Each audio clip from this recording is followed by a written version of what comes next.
Get your raffle tickets. Raffle tickets for sale. Needs raffle tickets. Get your raffle tickets.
Mitch Pizik, you are looking fabulous today, and I think you need raffle tickets, Mitch Pizik. Come back and buy me some raffle tickets.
Good afternoon, everyone. Enjoy your lunch. We're going to get this show on the road in about 8 minutes.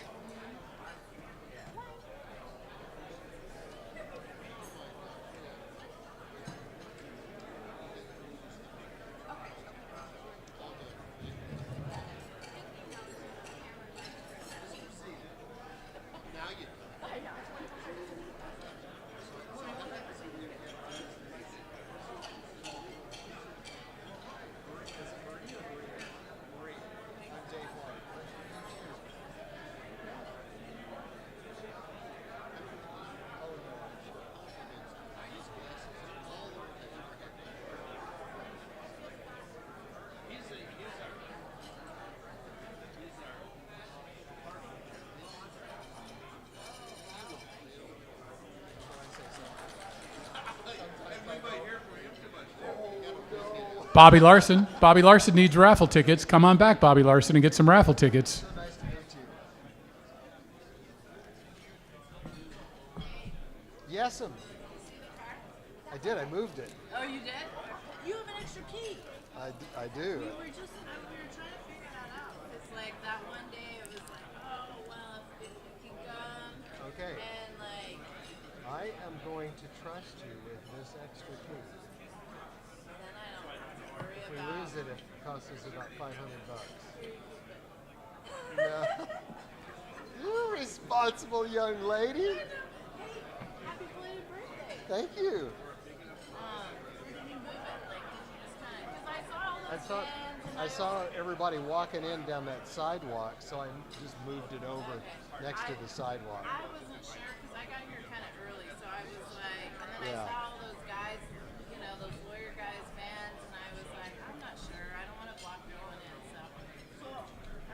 You did great. You bet.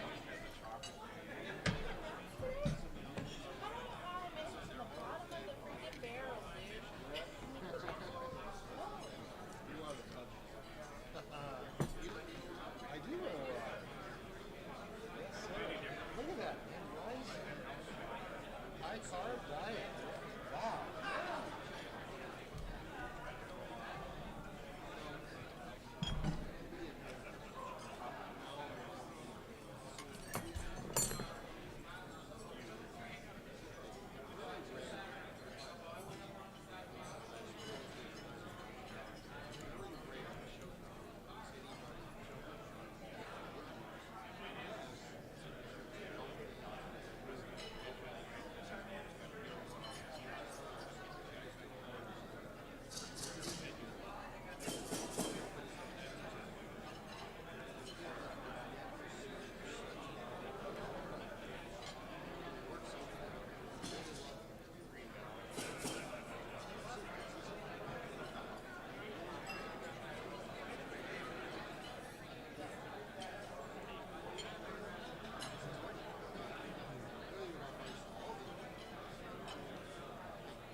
Raffle tickets. Get your raffle tickets.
Raffle tickets. Get your raffle tickets. Dave White, raffle tickets. Come on, brother.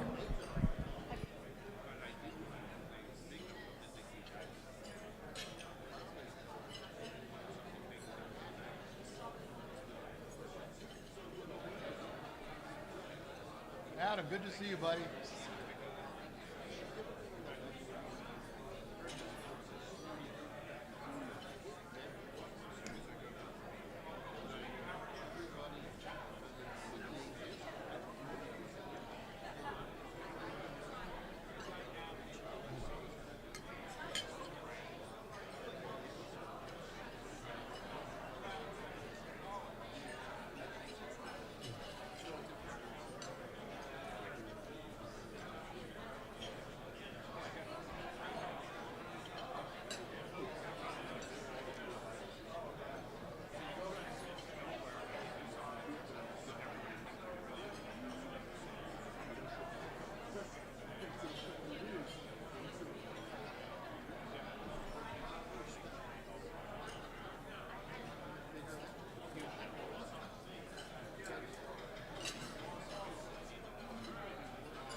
If you can get them all together beforehand and bring them up, that'd be great.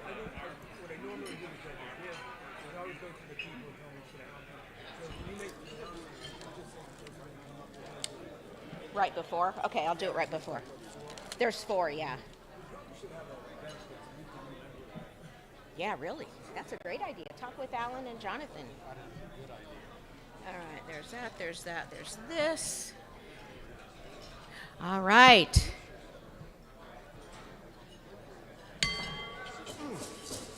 I know. Ding, ding, ding. Down here. Ding, ding, ding. Ding, ding, ding. Where's Rob? There he is, Mr. Same. All right. Good afternoon, everyone. Welcome to the July 30th meeting of the Rotary Club of Tucson. And to get us started today, we have new member Rob Same, who's going to lead us in the pledge and the song. So come on up, Rob. And yay, Rob. And he's got a personalized, he has a personalized courier service named Our Same Enterprises. So, hey, Rob.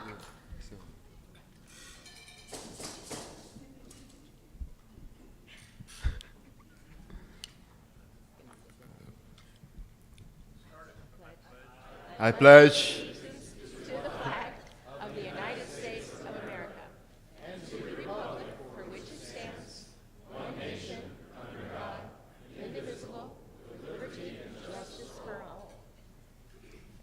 And joining us on the piano, we have the erstwhile and talented Gary Hirsch.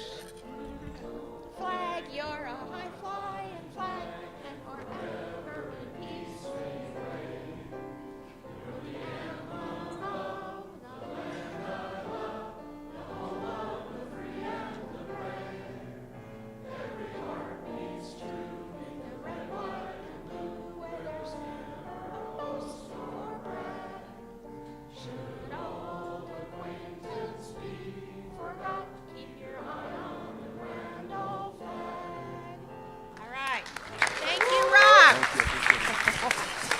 Thank you, Rob. We'll be hearing more about Rob in a little bit here. Okay, so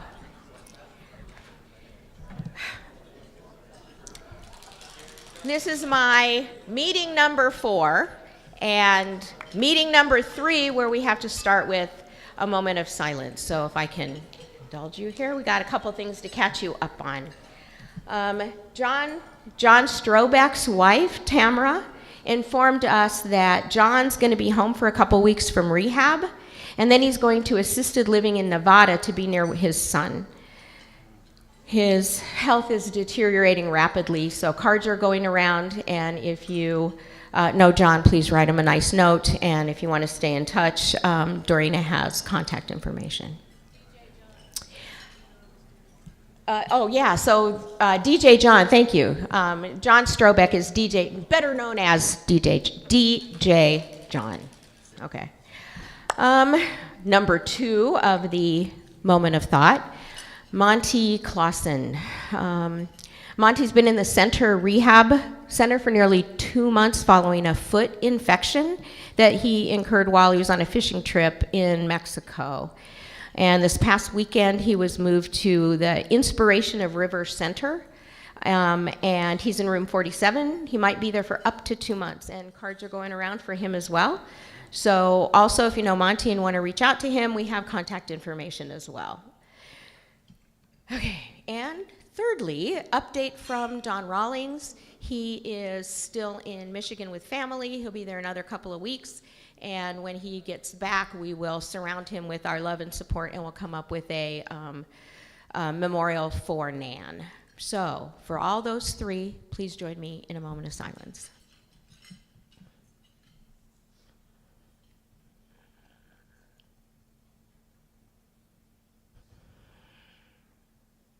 Thank you. For our inspiration, which we could certainly use today, Cammie Evans, who works in the office of Pima County Supervisor Rex Scott and is a lovely addition to Rotary. So thank you, Cammie. Can we do it? Let's see if we can do this and not knock everything over, right? Okay, good. I just wanted to share that I was so inspired when I joined this club on how welcoming all of you made me feel. And it's been a really hard year for a lot of people. And so this spoke to me today. A gentle reminder, you don't have to understand people's experiences to be kind. Kindness doesn't require logic, it requires grace. Sometimes we don't know what to say, and saying just that is enough. Kindness can transform someone's dark moment with a blaze of light. You'll never know how much your caring matters. Very true. Very true. Thank you, Cammie. We have some guests that are going to be introduced by our wonderful Sergeant at Arms. We're just going to call him Dan Com. We're not going to make jokes. Thank you all. I have graduated from a cast to a boot, so I'm very excited this week. Woohoo! And thank you for everybody who's called or sent nice wishes to me. I appreciate that. So if you're a guest, for members here, your family members at home can watch what you do at Rotary because it is on the internet, and the team over there, for all the people that are at home watching, or the people that you want to share this with, Rotary can go mobile or international on our YouTube feed. So I would encourage you to let your family members know, especially if there's a good speaker you want to have them talk to. But if you're a guest here today, we would like to recognize you because this is a great club and you can look around and see all the members here.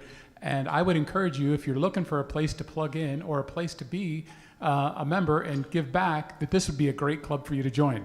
So first of all, I would like to have anybody I call out, please stand so we can recognize you. The District Governor-elect Emma Carrillo, please.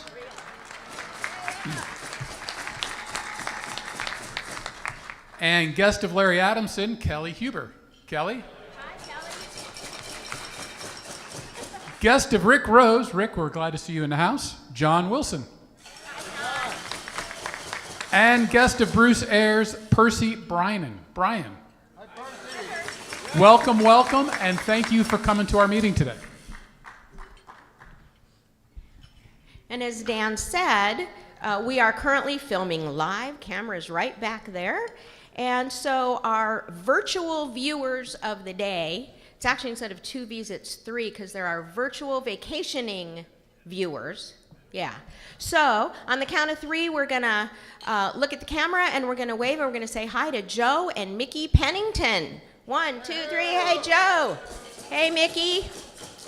And I mentioned we have 2 because our own Dorena York is vacationing, and she's at Fool's Hollow. So, I know. Wow. Cool place, huh? Anyway, so on the count of 3, we're all going to say, hi, Dorena. 1, 2, 3. Hi, Dorena. Hey, Dorena. Thanks for watching. All right. And Cookie Monster time. So our Cookie Monster, where are you, Tim? Tim. Tim Gronke from Solar Gain is our cookie sponsor for the week. Go Tim. And that means that, yeah, Tim will get you. So you'll see his table tent there on all the cookie trays. Yay. I love cookie.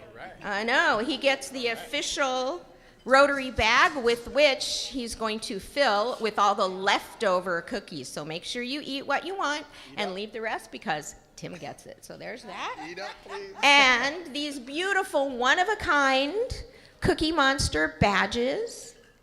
Tim is going to be only the 4th person on the planet to have one of these. So they're very exclusive and are very sought after. So those of you who want to join this limited edition club, let us know you can be a cookie sponsor. So, there you go. All right. Awesome. Woohoo. Thank you. All right. My pleasure. So thank you, Tim and everybody. Solar Gain, tell them thank you. Now we get to our program, and I'm going to introduce Pat Zumbush, who is going to introduce our lovely speaker for the day. And Pat is a financial advisor with Wellspring Financial. So thank you, Pat. Here you go. Thank you. Thank you, President Dott. Dearest Rotarians, it's my great distinction to introduce you today to Marie Fordney. Marie is the Executive Director for the Children's Advocacy Center of Southern Arizona, where she works to engage new partners, raise community awareness, and extend the reach of the center to prevent and address child maltreatment. Marie has worked in Southern Arizona her entire career, and almost all that time focused on protecting children. Marie has 3 children, and this last Christmas was blessed with her first grandchild, Miss Olivia Clare. On a personal note, I knew Marie from my days when I was running the food bank. Though I met hundreds of leaders in the community, Marie stuck out uniquely in my mind for avoiding the common hype and promotion that can commonly go on with nonprofits, and I found her very objective about the fragileness of children she both tries to serve and be an advocate for.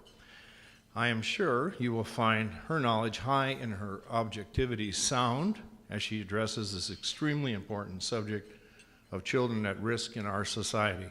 Please join me in giving a warm Rotary welcome to Marie.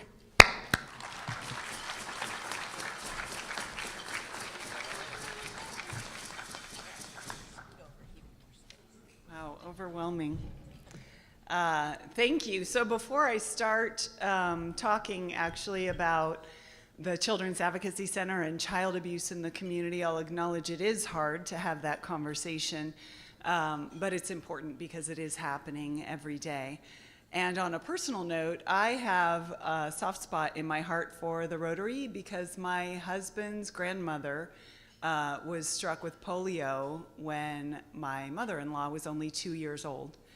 And she lived out the remaining 15 years of her life in an iron lung. So the work of Rotary is so important, and I'm just glad that you're all here and moving forward the really important objectives that Rotary tends to gravitate towards, such as polio vaccine, which was a big deal in the time. Okay, so that's me, I'm Marie. I have my own, I was gonna tell somebody next slide, please, but that's my job. Oh, good, it went. So I'm going to talk, like I said, I'm going to give you a little bit of statistics about child abuse and what's occurring in our community, just so you have kind of a basis of education to hear the rest, which is going to be about what we do at the Children's Advocacy Center and why that makes a difference.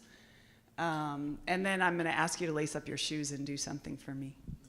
Because I can't stand in front of a group of people and not ask you to do something. That's crazy talk. Right on. So in Pima County, there are about 7,000 investigations into child abuse every year. It's a lot. It's about, I can show you. So the majority is sexual abuse and sexual assault, I'm sorry to say. And then physical and abuse and neglect comes next. Then there are those situations where kids get caught up in domestic violence or get kidnapped by a parent. That's not general kidnapping, that's the custodial kidnapping. And then there's really underreported but equally important trafficking, exploitation, and internet crimes as well.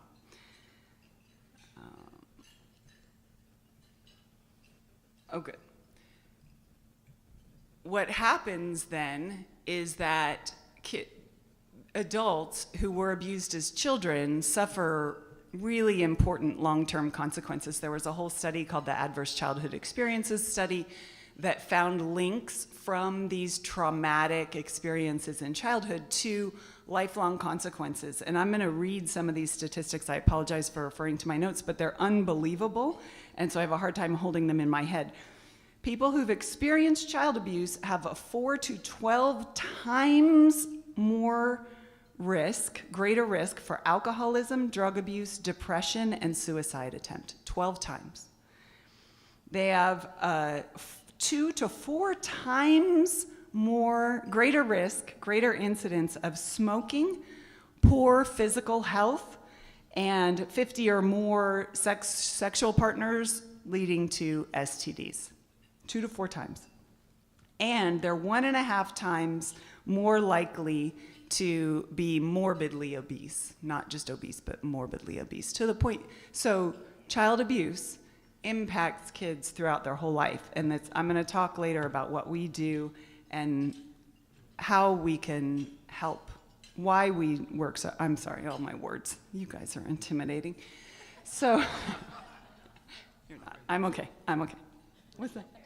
Oh, you're chill. Now I know. Okay, good.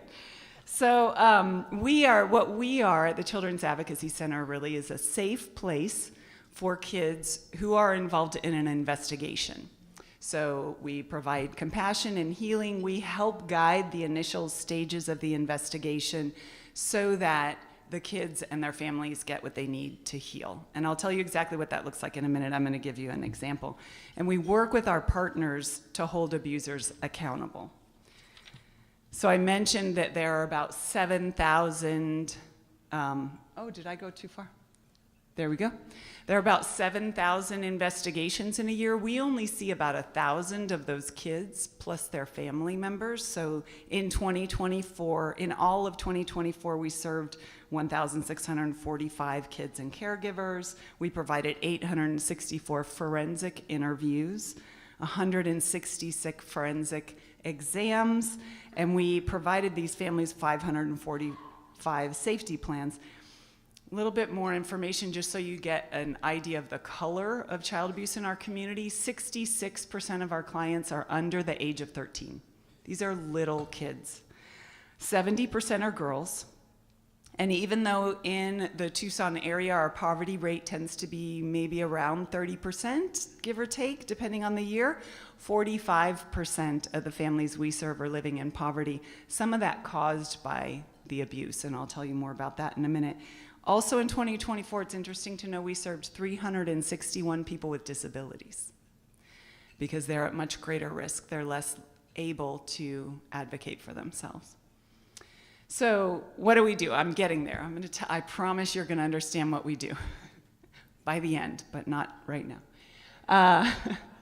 So this image on the left is kind of what it looks like when you're involved in an investigation into child abuse, and not when you're the suspect. This is when you're trying to navigate the system. There's things to do over here, there are other people to talk to, there's an investigator here, and it's kind of a hot mess. So in Pima County in 1996, we established a Children's Advocacy Center, which then makes it all focused on the child and their well-being. So all the services are in one place, everybody's talking to each other, and we can really focus on making sure that child can heal.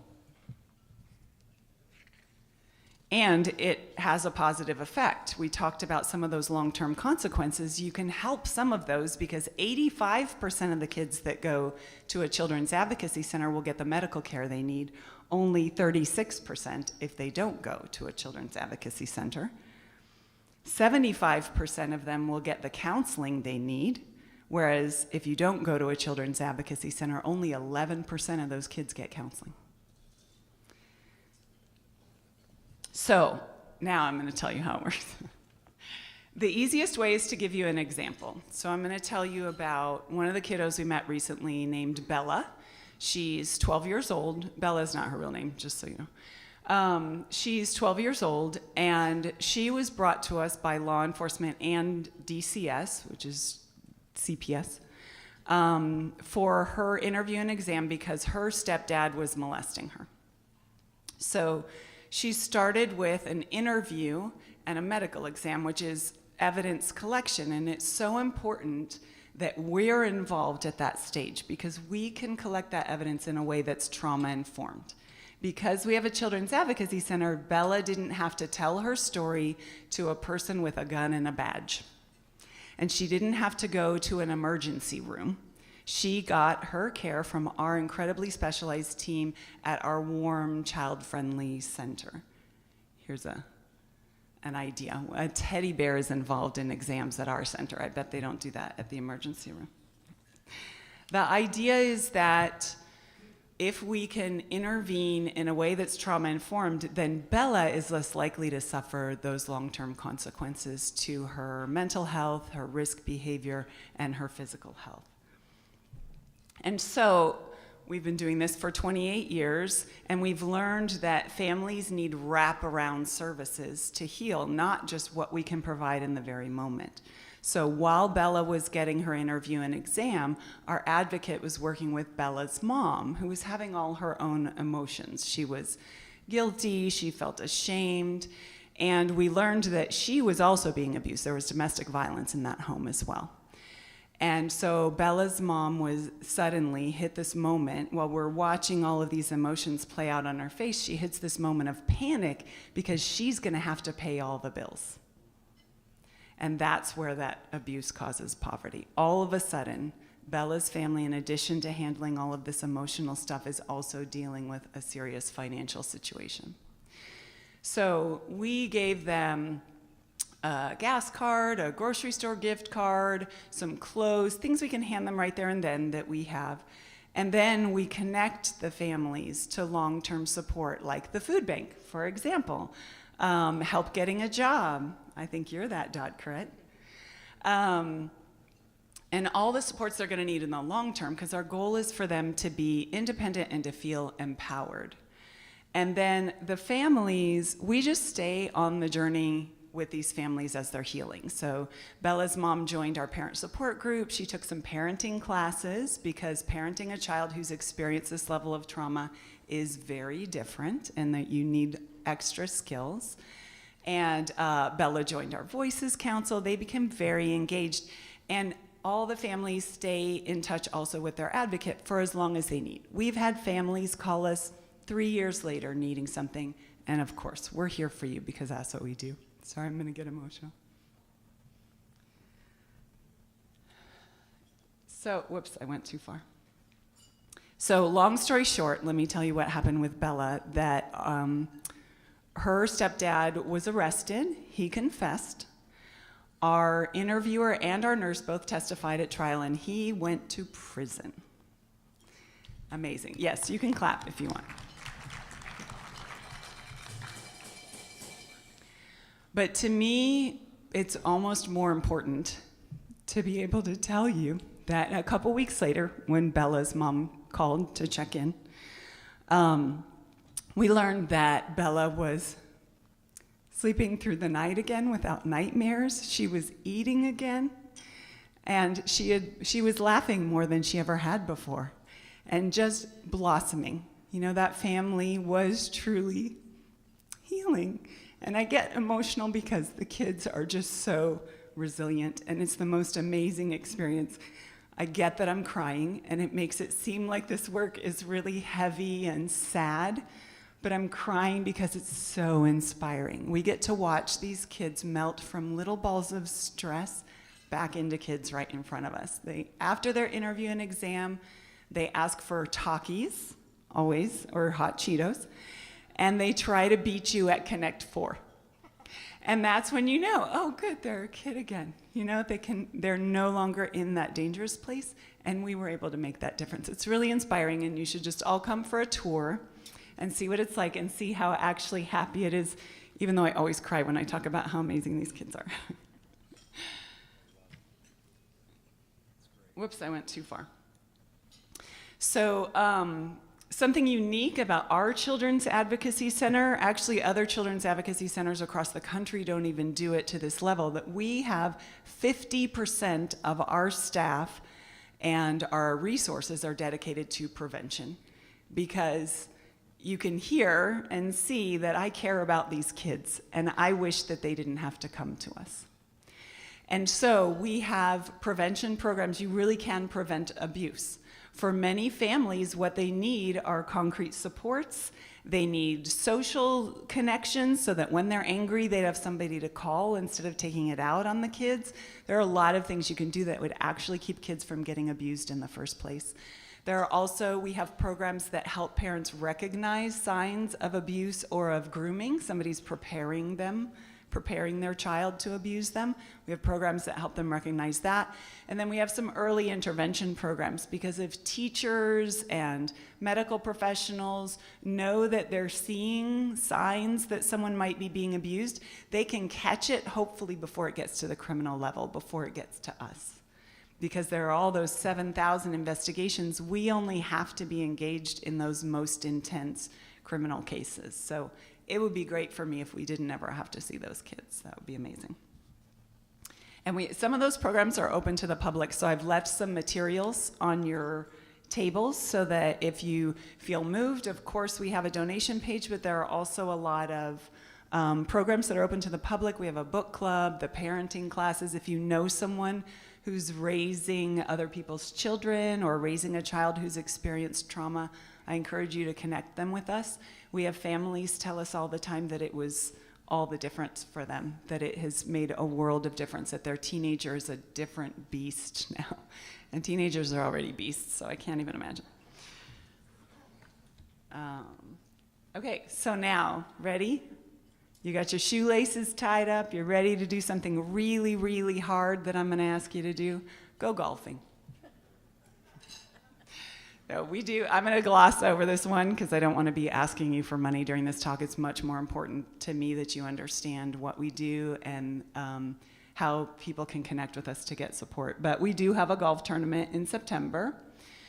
What you all as Rotarians could do, because you're so connected in the community, is help me connect with other groups. I can come, this is my longer version. I have a much, much shorter version where you don't get so tired of me talking, that I can do in a very quick networking group, and I'm a good time. You should invite me to your networking groups. I'm fun. You just can't tell. And also, on a serious note, if you know someone who has experienced abuse, or if you have also, just encourage them to get the help they need. When a person who is a survivor tells others that they made it to the other side and that they're better and that they're as successful as all the people in this room, that makes a huge difference for someone who's still going through it.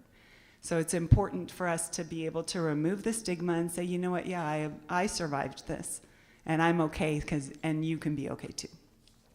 That's important to me. I'm on my last slide. Questions? Yes, sir.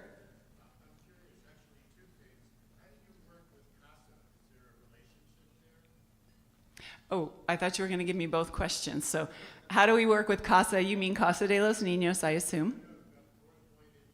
Court-appointed special advocates. Okay, that's actually an even closer relationship. A court-appointed special advocate is assigned to a child when they have a court case where their parents might lose custody. And so we work with them quite a bit. Actually, we're very close and in close communication because often we're in a situation where these kids are not safe going back home. And the CASAs will rely on us for some information, and the CASAs, attend some of our parenting classes so that they can support that child with the kind of skills that their parents should have had. Second question.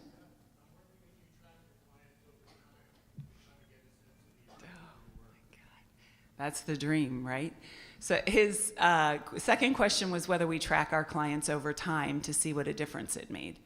So that's the dream. I want a ginormous grant so that we can spend the time studying and going back and asking all our clients, how are you now? And compare that data to population-wide data or to other people who experience trauma. Right now, the information I gave you is relying on kind of nationwide studies of the Children's Advocacy Center model.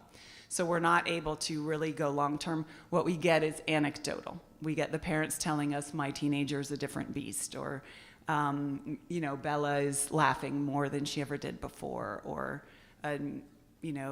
Jacob has gained 10 pounds in 3 weeks, or whatever it is. Good questions. Yes, you have one. Oh, here's Hi. I know you mentioned you guys work with like schools and stuff. Do you also work with agencies or groups like Girl Scouts and Boy Scouts, camps, YMCA camps, as well, to help them learn how to kind of see that's going on and set up programs to prevent it in the first place? Right. Yes. We do, and we offer even our mandatory reporter training online. We created really engaging, kind of interactive online thing instead of just watching a video, which you leave running in the background while you're answering emails. So, what? That's not funny. So we made an engaging version so that people can use it from wherever they are. We have had Girl Scouts. I don't know that we've had Boy Scouts take it yet. We should do some outreach to them. And even people from other counties will use it just because it is kind of that interactive and not dull and boring.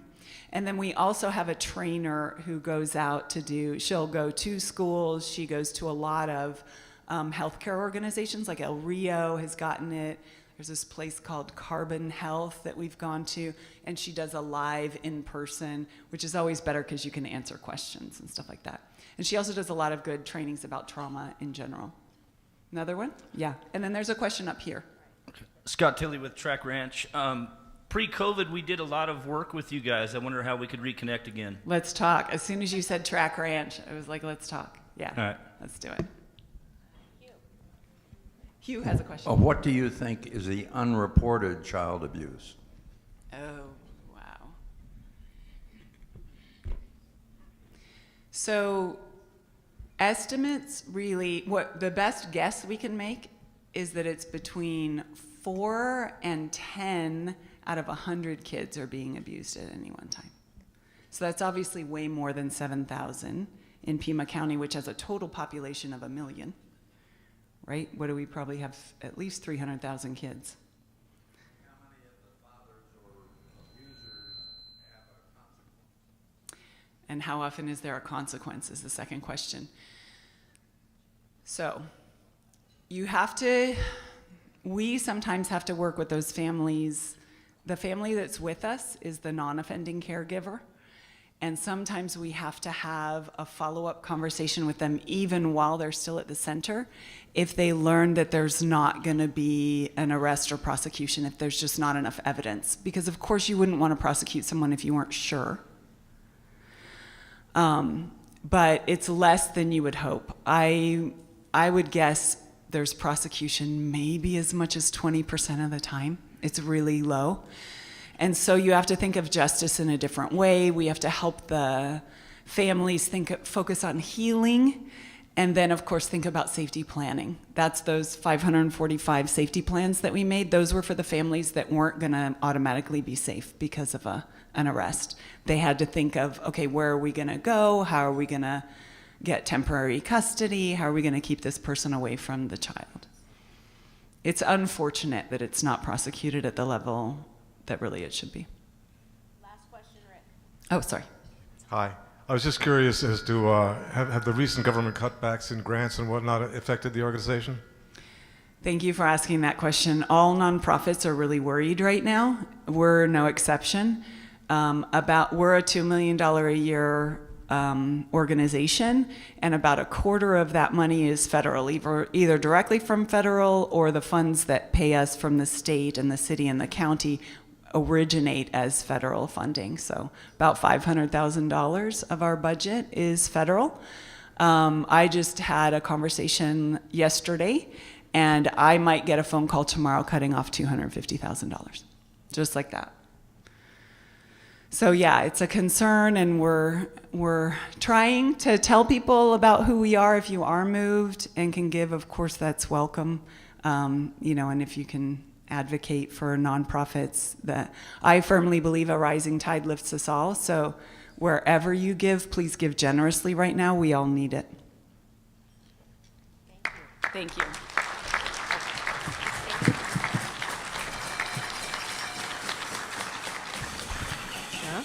Thank you, Marie. One of the things that we do at Rotary, because we are strong supporters of children's literacy, is we have a book that we'd like to have you sign, and we can put it in our Make Way for Books library. And as you can see on the screen, it's called Dandy McLion Has Her Say. Pretty fun, huh? Very nice. Okay, yes, I will sign it. Can I read it? Thank you. Sure. My granddaughter wants it. There we go. Next, we have a birthday. Mr. Dave White has a birthday. He's with White Star Consulting and is our current car show chair. So happy birthday, Dave. Wow. So she says consulting, and most people don't know, I make replacement parts for gigantic machinery. That's what I do. Okay. So I'll be in Texas next week at several different mines reverse engineering parts that they can't get anywhere else. So that's what I do. Hey, this is my 12th year in this Rotary Club. Wow. You know that? And there are two things that I love about this club. The first thing is all of you. I love you guys. And I enjoy spending time with you whenever I get the chance. You're the most wonderful people to spend time with and talk to, and it's always meaningful. It's not just, gosh, I wonder when I can get away from this. So you've had those, haven't you? Yeah. I don't have that with people in this club. I love it. The second thing I love about this club is that the people of this club are passionate about making the world better. And I love that. I loved what you said, Marie, that what you are all about and how emotional you get because you are personally invested in making kids' lives better. And that's the kind of passion that I see in the folks in this group. And that's what I love that. That's why I signed up to be the car show chair. Do I have time to do it? No, I don't have time to do it. But I have to do it because it makes a difference. You see? That's cool. So, with that said, I'm going to combine this birthday minute with the car show minute. So, yes, our car show is now just 2.5 months away. And we have, thankfully, crossed the 4,000 ticket sales mark. Yeah. We've crossed over 4,000 ticket sales. So we only have 26,000 to go. So I am counting on you guys to get out there and just, talk to people and tell them. Listen, the best way to sell car show tickets is to tell people what it's about. Tell people what we are doing to help this community. Tell them who our beneficiaries are. And then tell them about the art show that you see in all these fabulous cars from all these ages of engineers and artists that, dreamed up these crazy, wonderful, beautiful cars. And they're all going to be on display out there. So here's what's happened so far is that we have 1, 2, 3, 4, 5, 6. 6 people who have sold between 100 and 249 tickets. 2 people that have sold over 250 tickets. And remember that you can qualify if you sell at least 100 tickets to get into the top 50 dinner group, where we're going to serve dinner to all of those top ticket sellers. And again, I promise that it's going to be food, not appetizers. Okay? Thank you, Mr. Dave. Now we get a fun thing, introduction of a new member that is going to be done by the more than adequate Mitch Pizik. I know. That's a lot to live up to. Well, what a thrill for you that you get to know more about Mr. Rob Same. All right. So we don't have time to go through all the inspirational things he's done in his life already, so I'll hit just some of the highlights. So he was born and raised in the beautiful country in West Africa, Cameroon. He's the founder and CEO of Rob's Elite Delivery. So if you ever need a transport, the man does a wonderful job. I personally vouch for his professionalism. Throw money at the man, okay? It's important. He's married to Elvira, who currently is still living in Cameroon, but we're very optimistic she'll be able to come over soon. I love what he said about why he joined Rotary. And I quote, he joined Rotary to connect with high-level thinkers, so that would be you guys, okay? community leaders, and people who believe in service and legacy. And one final fun fact, he was and might become again a professional ballroom dancer. And I give you Mr. Rob Singh.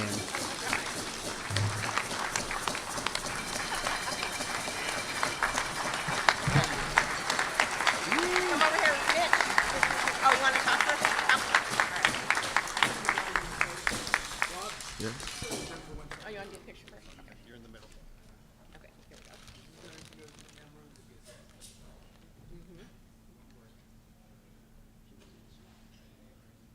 All right. Go ahead. All right. Now you're up. Thank you all so much. It's really an honor to be here. Like I have learned a lot already.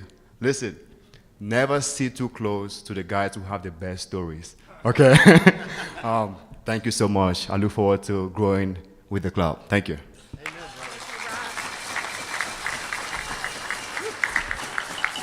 We have 4 blue badge presentations. So everybody get ready. There we go. There's Bruce. All right. So first one is Mr. Bruce Tunzi. Hey! Actually, it's not me. It's Mr. Roger LaFay, my mentee, who is one of the easiest mentees ever because he just jumped in with both feet and went after it right away. He joined us in November of 24 last year. He's with my camp, does credit card processing. So if you have a business and need that, they're very, very competitive. He went to 3 different schools, the U of A, All right. NAU, where he played football, and Southern Utah University, where he graduated from, right? Okay. On the, and he's sponsored 4 new members already. Yay, In Roger. the last, 7, 8 months? And he says there are more to come. On the personal side, he has wife Cassie, and he have 5 kids, a daughter, 4 sons, 13 grandkids, and another one on the way. Correct. So he's a busy guy. But he has time for our golf fellowship, for bell ringing, and he's involved, so I want to give Roger his blue badge. Hey, Roger.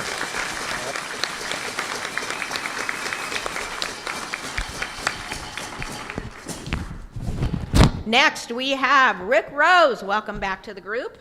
We missed you, and he's going to present to Casper. This on? Oh, okay.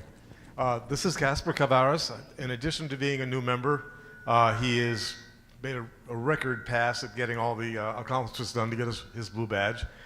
He also recently purchased my company, and I've been working with him, and I swear to God, this guy never sleeps.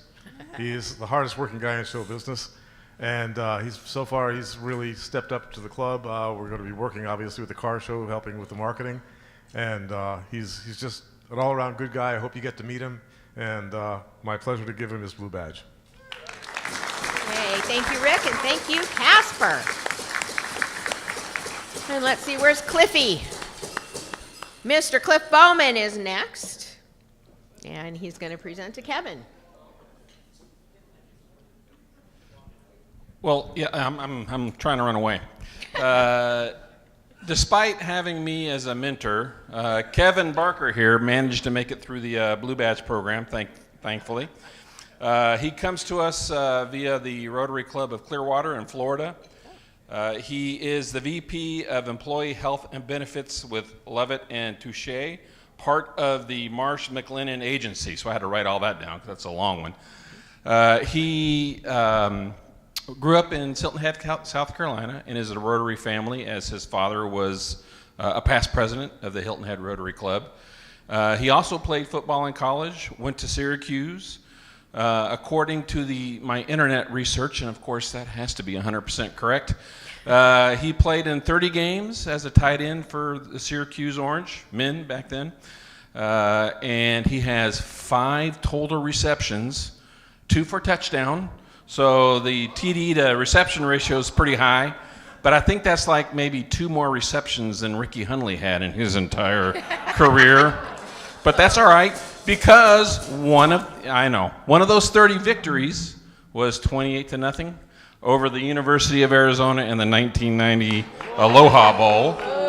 But he is sporting the U of A shirt right now, and like Kevin said, I think he was brought in as one of the biggies, bad boys, right, on the big boy, what I call the big boy packages, to get that extra yard and shove it down the opponent's face, right? So got to respect that. He is married to, and his daughter goes to U of A. He told me that, so he's in our good graces. He's married to his wonderful wife Sarah. They have 3 awesome kids. His hobbies include golf, which I hear he's pretty good at. Skiing, in which he likes to jump out of helicopters to then ski the virgin snow. Luckily, he's part of an insurance company, which I'm sure helps cover some of that. And he likes to fish and ride a Harley. Dan, there you are. Yep, I'm sure you guys can start a fellowship or something.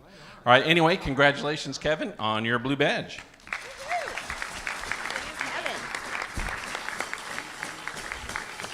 All right. Next up, coming to get the mic is Mr. Phil Goot, who's going to present to Clark. Best for last, we have a blue badge, and I'm going to trade you, Clark, for your red badge, because I put a deposit down, and I want to get my money back. Clark Gotting is a CPA, so you can imagine he ticked off the red badge requirements with ease. I think he might have beat Roger even on how quickly he got through this, so he should be proud. You want to meet Clark? He's, as I say, a CPA. He is still in practice. He can help you with a wide variety of accounting needs. You'll notice, too, a New Mexico State shirt here. Clark knows quite a bit about not only accounting, but New Mexico, and maybe a little bit about New Mexico State over in Las Cruces, so you can talk to him about that. And then last thing would be a hobby that he has in model railroads and railroad type setups. And I think there's probably some other people in here that do that, and you didn't know that you could find that resource here in the club. But Clark, welcome, and congratulations on a blue badge. Thank you, Clark. Thank you, Phil. And a 5-minute belated thank you to Dave White, who made a nice contribution on honor of his birthday to the Rotary Foundation. So thank you, Dave. Happy birthday again. And now, Mr. Dan Comm, you take it away. All right, we got a raffle today. We collected $370, means a small pot is $90. And the big pot, if we pull the card, is a little over almost $1,800. So you got to get the King of Clubs, of which there are 23 cards left. So we're down. So if you're not sure you want to buy a raffle ticket, you know, you're better than 50% at this point, so you might as well give it a shot next meeting. So here you go. I'm going to let Dave White, the birthday boy, pull our ticket. Woohoo!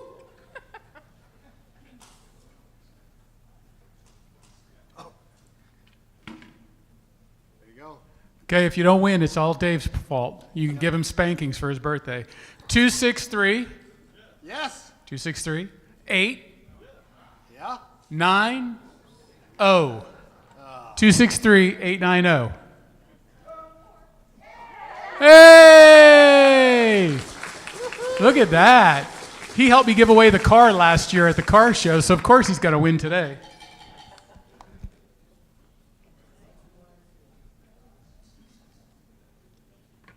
Oh. Four of spades. 4 of spades. Not even close. All right, sorry. All right. And Raffle today- next week. It'll be over $1,800, so get your tickets. And our way to go for today, Art Alice, where are you? There you go. Stand up so we can say yay. Art won the Skull Award. Is that how you say it? Skull? Say it again? The Bill Sweet Award for Skull. There we got it, right? You're going to have to tell us what that is, though. Art. The Bill Sweet Award is given by Skull International, United States of America, to a person who's contributed a lot to the organization. and I was very surprised and proud to receive this at our SCAL Congress this past spring. SCAL is an organization worldwide of professionals in the travel industry. We have 35 clubs in the United States. Tucson has had a club for 59 years, and many Rotarians belong to the organization. It's the only travel organization that has membership in all facets of the travel industry. Usually you have hotel organizations or restaurants or travel agents. SCAL invites people in all phases of the industry, and it's a tremendous organization. I'm proud to be a member for 49 years. Way to go, Art. All right, so we have a lot of announcements, and here's our events are all listed there, and we're going to hear about some of them coming up. But take a look, they're on our website. They are on your table, they're in the bulletin, so take a look. We got a lot of stuff happening here. And next we have red badge selfies. There we go. And so on, So on slide 1, we have Nancy Gunger is right there next to Jen Delaney and Gordy Sewart. Note I said it right this time. And then our second one is Ricky Hunley, Kevin Barker, Roger and Roger LaFay. And Kevin and Roger just got their blue badges today. And so what the red badge selfies is if you see someone with a red badge, whether they're wearing it at a meeting or you see them out in the community, take a selfie with them, and we'll put them up on the screen as a good way of letting people know that we welcome them into the club and that people are connecting. So thank you. Next week, our lunch meeting will be in this room, and the week after that, the 13th. So we're here for 2 more weeks, and then we go back to the other side of the facility for our usual meeting. So just remember, next week and the week after, we will be here. And then the next thing we want to talk about, our global grant. You've heard us, we've talked about it every single time so far this year, but it's very exciting because today's the 30th, and tomorrow we get to hit the send button and submit our grant to Rotary International, and this is to set up a vocational training program at an orphanage in Senegal. And it's a very exciting project. We've had quite a few Rotarians work on that. The grant is awesome, and it's going to go in. And so any of you that feel inclined to support it, we have 1 day left. And in order to collect the money that we need, and we're almost there.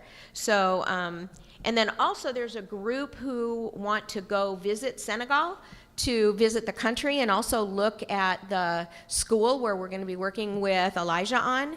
So it's going to be in December, and there's a sign up at the back table, and that's not a commitment. It's just I'd like to get more information so we can see who's around as we come up with more details to get this thing settled and scheduled and all that stuff. So it's really exciting that we're doing this global grant project, so thank you to all of you who have been part of that, and we'll keep you posted on what's happening with that. Next, we have Mr. Bobby, there you go, Mr. Bobby Larson, to talk about the food bank project. Yay, Bobby! Yeah.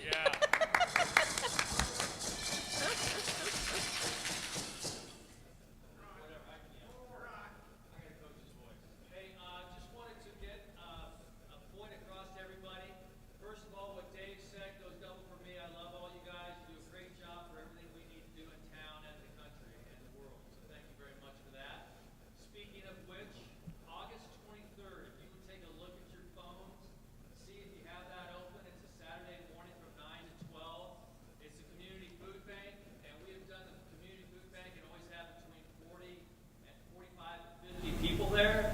Right now we have 3 signed up. So I think it would really be helpful if you check your phone, see if it'll work for you. It's always a good time. Everybody feels great about it. The Community Food Bank really, really relies on us to do that quarterly. So thank you very much, and give me a call, give me a text, give me an email, but just give me something. Thank you, Bobby. How many of you How many of you have volunteered at the food bank putting those boxes together? Okay, so we're preaching to the choir here because you already know what a blast it is to do it. So hopefully we'll see everybody there on the 23rd at the food bank. Thank you, Bobby. And thank you to all of you for being here. Thank you to our virtual guests. And let's do another high shout out to Joe and Mickey Pennington. Enjoy your vacation. And Dorina. She leaves the Fools here to go to Fools Hollow there. So, so hi, Dorina. So happy birthday, Dave. Thank you. Welcome to the club, Rob. Yes. Thank you to Cookie Monster sponsor Tim Gronke, Solar Gain, where you see there he is over there. Next week, our program for next week is going to be Beverly and Bob Elliott, who are going to talk to us about the Tucson African American Museum, and we'll be meeting here again. And our cookie sponsor, our Cookie Monster next week, is the lovely and talented Bobby Larson. So, yeah. And thank you, Marie, for taking time to come and speaking to us today. And her organization, if you didn't know about it before, is truly amazing. The work that they do is very, unfortunately, very needed, but it is also very appreciated and very effective. So they're a great organization. If you can support them, please do. And next we have Cammie Evans for our toast. And I saved a few seconds for this, so it's a little longer, bear with me. People wait all day for 5 p.m., all week for Friday, all summer for winter, and all winter for summer, and all of life for happiness. Don't let the pursuit of tomorrow diminish the joy of today. Cheers. Lovely. Cheers. Thank you, Cammie. Have a lovely week, everyone. See you next week, right back here. We're adjourned. Wow. 107. How about that? Ended before 1:18 every meeting so far, after telling everybody we're going to take it to 1:30. Way to go, girl. I think it's just I'm practicing as loud as I